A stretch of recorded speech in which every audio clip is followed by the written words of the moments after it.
Hai sahabat Yuntom Channel, tahukah kalian tragedi 98-2001 peristiwa mangkok merah terbang, itu korban bukan sekedar suku pendatang dan ternyata peristiwa mangkok merah juga pernah terjadi sebelum tragedi 98-2001 ini dia kisahnya. Mangkok merah, tragedi pembantaian etnis Tionghoa di Kalimantan Barat. Peristiwa Mangkok Merah, tragedi pembantaian etnis Tionghoa di Kalimantan Barat yang melibatkan suku Dayak. Mangkok Merah tragedi berdarah. Mangkok Merah terjadi pada media September hingga Desember tahun 1967. Peristiwanya ini merupakan peristiwa penyerangan yang disertai pembunuhan dan pengusiran suku Dayak terhadap warga etnis Tionghoa di pedalaman Kalimantan Barat. Salah satu tragedi kemanusiaan yang memilukan ini disebut sebagai peristiwa Mangkok Merah karena mengacu ritual dan adat suku Dayak. Mangkok merah merupakan istilah ritual yang digunakan sebagai sarana konsolidasi dan mobilisasi pasukan lintas subsuku yang efektif dan efisien. Hal ini merupakan simbol akan dimulainya perang. Pada pemerintahan Orde Lama, sekitar 1963 sampai 1966, Soekarno menyerukan Ganyang Malaysia. Konfrontasi ini dipicu oleh penolakan Indonesia terhadap pembentukan Federasi Malaysia yang didukung penuh oleh Inggris. Para etnis Tionghoa yang ada di Kalimantan Utara yang tinggal di perbatasan pun serempak menolak hal tersebut.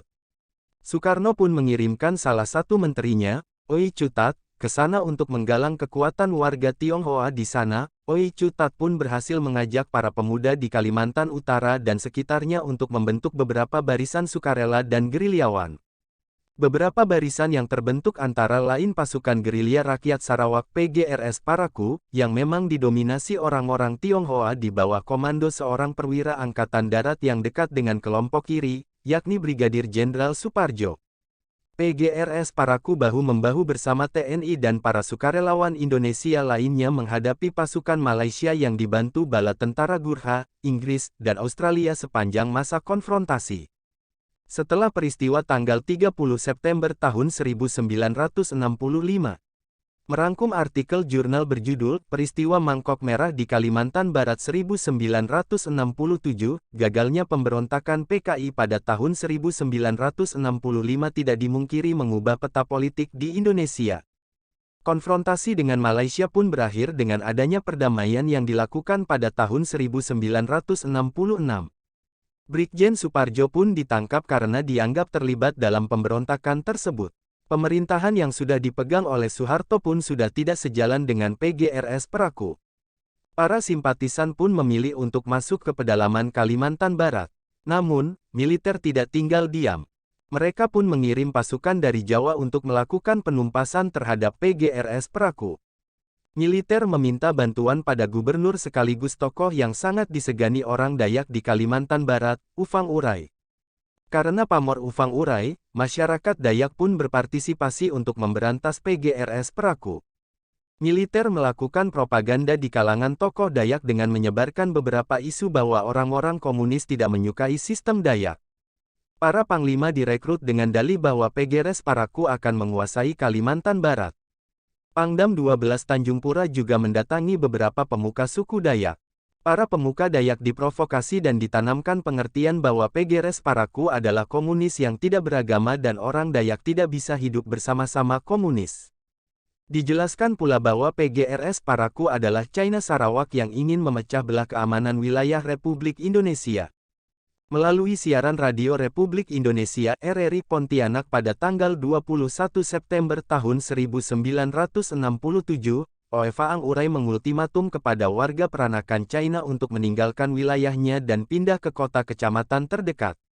Pada tanggal 11 Oktober tahun 1967, diumumkan kepada seluruh kepala kampung agar menghadiri pertemuan besar dan bersiap-siap melakukan apa yang disebutnya gerakan demonstrasi. Militer juga menyebarkan kabar angin bahwa orang-orang komunis akan mengadakan pemberontakan di Kalimantan Barat pada bulan Oktober tahun 1967. Orang-orang Dayak yang merasa bertanggung jawab atas kondisi daerahnya mulai bergerak dan bergabung dengan pihak militer. Puncaknya adalah ketika tersebar isu tewasnya Camat Ledo. Kondisi ini pun mengobarkan kekuatan melalui Mangkok Merah.